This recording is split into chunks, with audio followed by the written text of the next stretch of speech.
My name is Emily Zeller, and this is my colleague Amy Truder. And we are teacher leaders for the Reading Recovery and DLL program in Madison Metropolitan School District. And we're here to talk to you today about running records as an assessment. And how it fits in a balanced assessment system. So we know that we have three types of assessments. We have our sensitive to change, such as DIBELS or AIMSWeb, and then we have our interim assessments, which can be a running record, and then our formative assessments, which again could be a running record or your daily observations. And we chose the running record because it really values teacher expertise and honors the teacher decision making in analyzing student behaviors. And what makes a running record reliable is when your district invests in professional development so that your teachers are able to administer and have the proper conventions. And in that case, it would allow for you to measure over time and get you your quantitative data, and the analysis piece, which would give you your qualitative data, would give you the opportunity to make teaching decisions on the run. So we could do a running record for all kids, but it's particularly beneficial for the students who we're concerned about. We feel like the running record fits with our philosophy of teaching and learning reading, and reading is a complex process and a message-getting, meaning-making process. We also feel like it aligns with Common Core state standards and what we're expecting of students in the classroom. So John, today we're going to read a story called The Pot of Gold. And in this story there are two characters, Mr. Grumble and the elf. And in this story is about tricking someone. So you're going to read to find out who tricks, Mr. Grumble or the elf. Go ahead and take a look. When using a running record, the teacher briefly introduces the story and then allows the child to look at the pictures to get a sense of the story.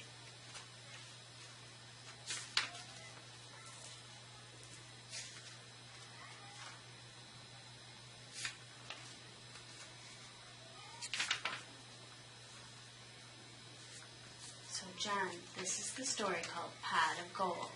And in this story there are two characters, Mr. Grumble and the elf. You're going to read to find out who tricks in this story.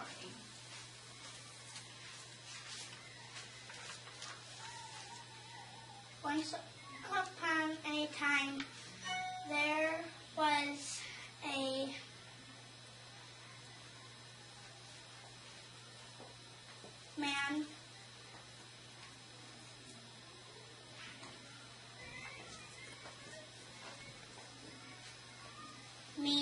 man named Grumble. One day, Grumble was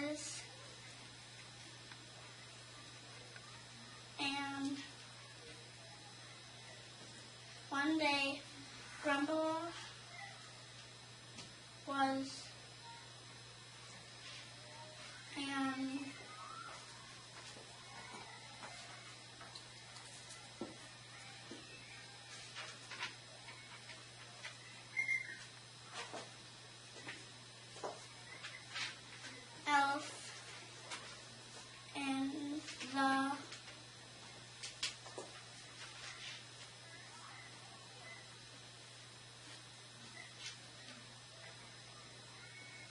woods. Grumble said, "An elf along as a pot of gold. I'll make this elf tell me to his pot of gold." Grumble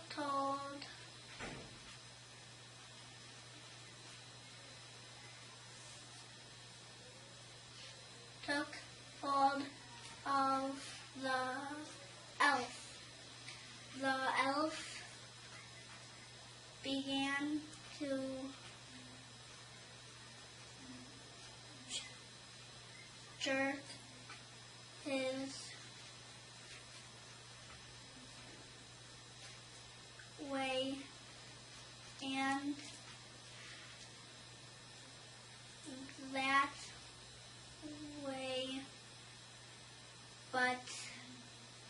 Grumble didn't let go.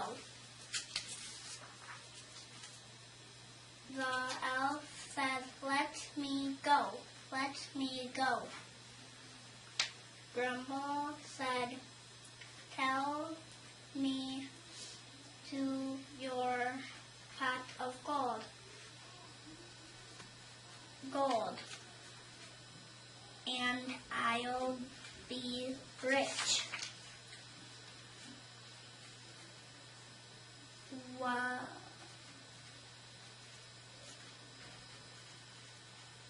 When Grumble got back, he looked for the tree that had his red scarf on it. The elf had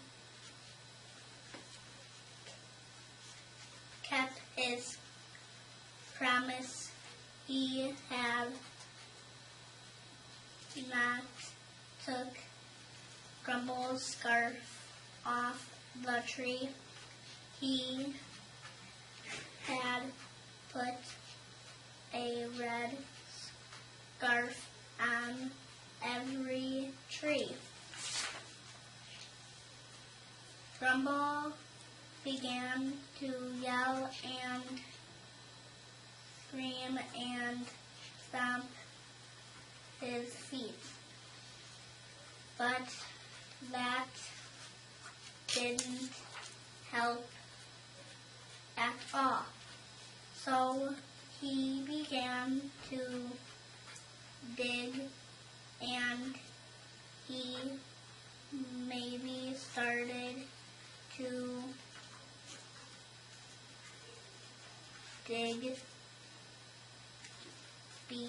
digging. How? Nope. We can stop there. Amy, this morning you took a running record of John's reading, and right now I'd like to sit down with you and just take a look at the running record and see if we can't think out some implications for his instruction. Yeah, that'd be great. So I noticed that you began by calculating the accuracy rate, and it looks like you found 95% as his rate of accuracy, which would tell us that he's in the independent range, right? With a self-correction ratio of 1 to 3. So it looks like this text was at the independent level. Did you remember to capture how the reading sounded? Oh, no, I didn't. So let me take a closer look at that, because I knew that there was aspects of phrased and fluent reading where he really put things together, like 3 or 4 word phrases with some intonation, so I probably should capture that piece, but most of it seemed kind of word by word or slow pace. So you want to capture that thought down here, because we can never just take that number, that accuracy rate, all by itself. We'll also want to consider to what extent the child read with fluent reading. So would it be fair to say, I'm thinking like some phrased reading with expression, mostly word by word, I'm thinking. Okay, so we'll want to hang on to that thought. At this point, what you'll want to do is analyze the miscues that John had in his reading. And by that I mean, for each time that he said something different than the text, you're going to want to think about the sources of information that he might have drawn upon. So I want to be thinking about if meaning influenced the error. Correct, and that would be indicated by the M. You would circle the M. And if structure or syntax influenced the error. Keeping in mind his syntax, what sounded right to him. And then I always have to think about this and remind myself any visual information that would influence the error. Sure, and visual information, remember, is going to refer to the print and the pieces of the print. Okay, good. And then also, I'm getting mixed messages. So when the child self-corrects, do I just analyze the self-correction, or do I also analyze the miscue? Yeah, you're going to want to do both, okay? You're going to want to use the error column and the self-correction column. The error column or analyzing the error is going to give you information about what led to the child's initial attempt. And analyzing the self-correction is going to tell you what sources of information he might have drawn upon in order to fix himself. Okay. So the answer is to do both. Okay. All right. Well, I can go ahead and do that now. Okay, you go do that and then we'll talk. Okay. So Amy, after analyzing the miscues of John, you were to write a summary statement about his behaviors. Could you share that? Yeah, it was a tricky one because, I put that he seems to use visual information to the neglect of meaning at times because I think he does really solve at the word level or searches at the word level, yet his miscues leading up to that definitely had carried meaning as well. And then I also think that he self-corrects using visual information. Okay. Yeah, I think you're touching upon this idea of it not always being simple and a clear pattern. So while we do want to, of course, base our theory on the cues that the child is reading, we also want to think about other behaviors. For example, is the child appealing? Were there reads? Did he receive tolls? We'll look at self-corrections. Is the child's oral language influencing his response? Well, I think if I looked more closely, then, I do see aspects of him rereading. I see him, and I'm thinking that he's rereading to search more. Mm-hmm. And then also, I'm thinking he's rereading because he notices a mismatch, and so he's going back to self-correct. Okay. Which is probably helping him. So what we'll want to do is in terms of choosing an instructional focus, we'll want to choose something that is on his cutting edge. In other words, finding something that he's partially controlling now and not beyond reach.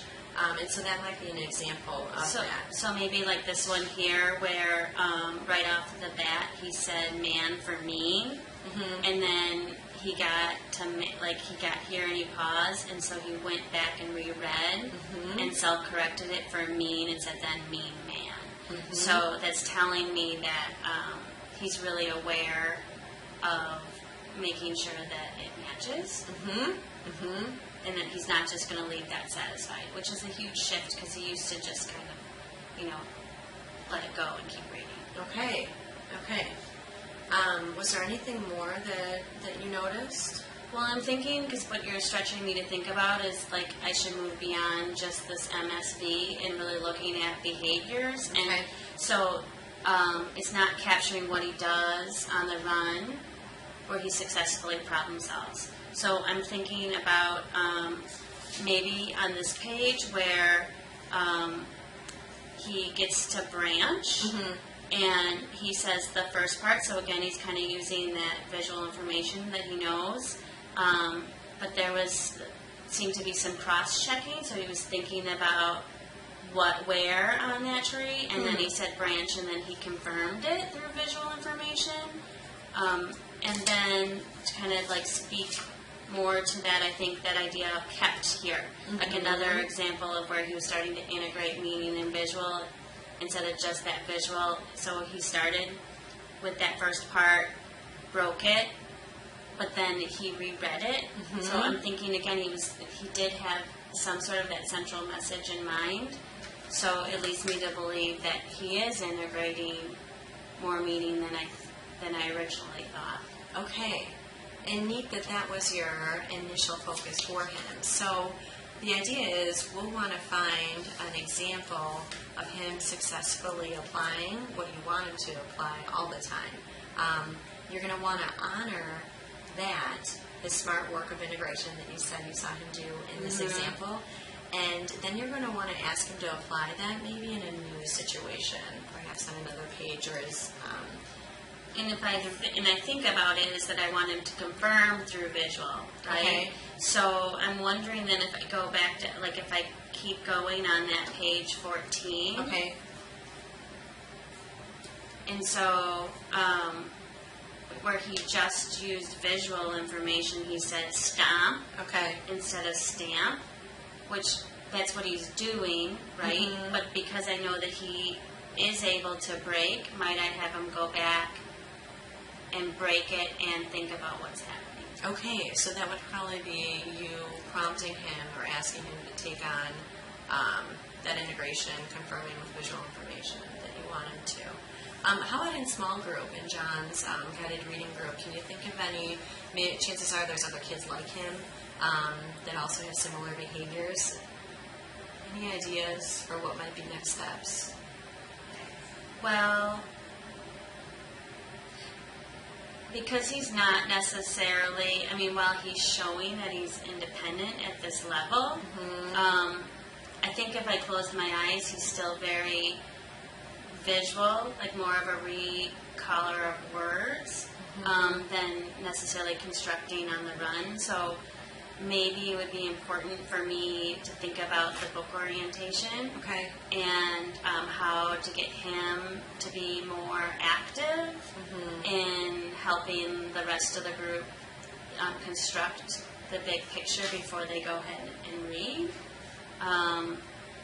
And then I'm also thinking then I might model for the group how it's important at that point of difficulty that we want to integrate two sources of information versus just just one source of information.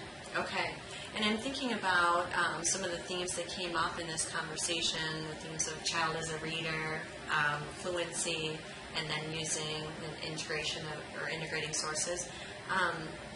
Any ideas for whole group instruction that might benefit other kids like John?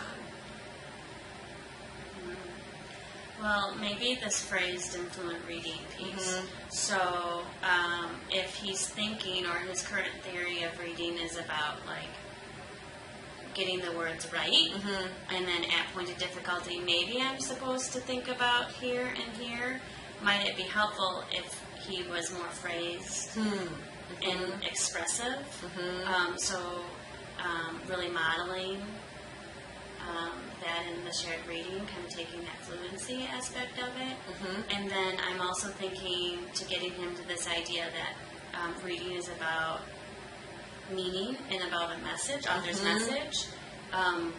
Maybe I could do some before, during, and after questions so that he's first kind of setting it up, well, him and all the kids, kind of getting them to think about like what's going to happen, getting them engaged, and then at the end coming up with some text-dependent questions that would allow for the child to really think about the bigger picture of the story.